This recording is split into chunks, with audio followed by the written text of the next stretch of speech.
আমি অনেকের মুখে শুনেছি বা অনেকে বলে যে পিঙ্ক সল্ট ভালো, রক সল্ট ভালো, বা এই সল্ট ওই সল্ট, অনেক রকমের সল্ট হয়, সেগুলো নাকি ভালো। আর আমাদের যেগুলো বাজারে সাধারণ পাওয়া যায় আয়োডাইজ সল্ট, সেগুলো নাকি ভালো নয়। তো আমি আজ তাদের জন্য বলি যে সব থেকে ভালো হচ্ছে আয়োডিন সল্ট, যেগুলো আমাদের বাজারে পাওয়া যায়। আবার অনেককে এইটাও বলতে শুনেছি যে নুনের রং তো কালো বা ব্ল্যাকিশ টাইপের হয়, গোলাটে টাইপের হয়, তো এইটার মধ্যে প্রচুর পরিমাণে কেমিক্যাল মেশানো হয়, যার জন্য এটা হোয়াইট হয়ে যায়।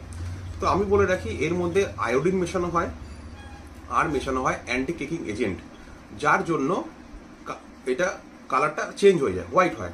আর সব থেকে বড় ব্যাপার হচ্ছে এইটা হাতে যাতে না ছিপকায়, যেটা আমরা নুনটাকে হাতে নিয়ে এরকম করে ছড়িয়ে দিতে পারি, সেই যাতে হাতে যাতে না ছিপকায় তার জন্য কিন্তু এগুলো মেশানো হয় এবং তার কালারটা ওই জন্য চেঞ্জ হয়। তাহলে আমরা কোন নুন খাবো? আমরা অবশ্যই আয়োডাইজড সল্ট খাবো, যেটা বাজারে আমরা সাদা নুন নামে পরিচিত, যেটা পাওয়া যায়। অনেক কোম্পানি আছে, আমি কোম্পানি কোনো নাম নেবো না, যেটা তোমাদের ভালো হয় মনে হয় সেটাই খাবে। আয়োডাইজড সল্ট কেন খাবো? কারণ এতে আয়োডিন থাকে, আর যার মধ্যে থাকে অনেক এসেনশিয়াল নিউট্রিয়েন্ট থাকে, তাই আমরা খাবো। তো এবার বলবো আয়োডিন ডেফিসিয়েন্সিতে কি কি হতে পারে। আয়োডিন ডেফিসিয়েন্সি থেকে গয়টার হতে পারে বা হাইপোথাইরয়েডিজম হতে পারে। তো এইগুলো কি? এগুলো হচ্ছে আমাদের গলার যে গ্ল্যান্ড থাকে, থাইরয়েড গ্ল্যান্ড, তো এটা থাইরয়েড গ্ল্যান্ড ফুলে যেতে পারে, তার জন্য আমাদের ভয়েসের প্রবলেম হতে পারে, অনেক কিছু প্রবলেম হতে পারে।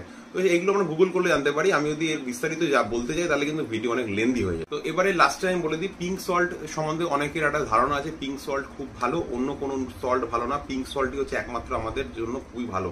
কিন্তু আমি যেটা সত্যিটা সেটা তোমাকে বলে রাখি, পিঙ্ক সল্টে আয়োডিন না থাকার মতনই আছে, প্রায় না বললেই চলে।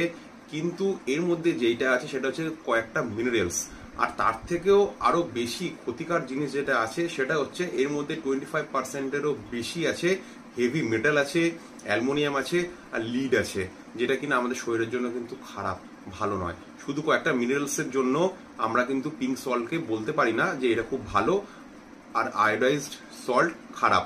তো আমি তোমাদের রেকমেন্ড করব যে বাজারের সব থেকে যে ভালো কোম্পানির, তোমরা যেটাকে ভালো ভাববে, সেই আয়োডাইজড সল্ট আমরা কিন্তু প্রতিদিন আমরা ইউজ করব।